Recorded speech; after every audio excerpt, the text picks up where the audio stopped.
punishment in the grave. It's a core belief for many. But is it actually in the Quran? It's a belief that's been held for centuries. So we're asking, what does the Quran itself say? So on one hand, you have this really detailed tradition. Our rule, we're sticking only to the Quran. All right, first clue, the Quran's timeline for the afterlife. It gives us a very clear sequence. Okay, so it's death, then something called a barzakh, then resurrection. So what is a barzakh? Well, it literally means a barrier or a separation. It's the state between death and resurrection day. Now, notice what's missing from this sequence. No interrogation, no angels, no punishment, nothing. Okay, clue number 2. What does the Quran actually say about the graves themselves? Let's see.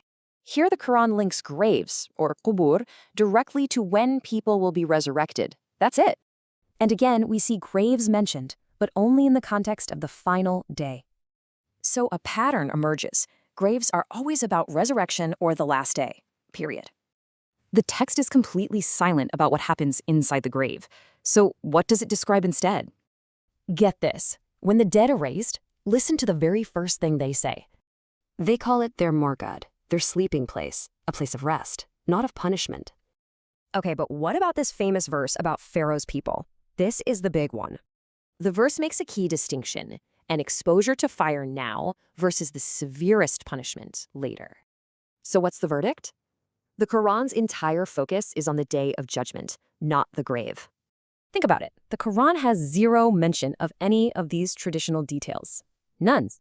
So you have a complex doctrine on one side, and the Quran's simple focus on accountability. You might be thinking, okay, so what? Why does this even matter? Well, here's why. Because it can shift the focus from living consciously now to just fearing what happens after death. So it really comes down to a choice. The Quran's explicit sequence or a later tradition. The Quran seems to be a guide for living, not a book of fear about dying. Which leaves us with one final question. Is the text enough, or must faith include what isn't there?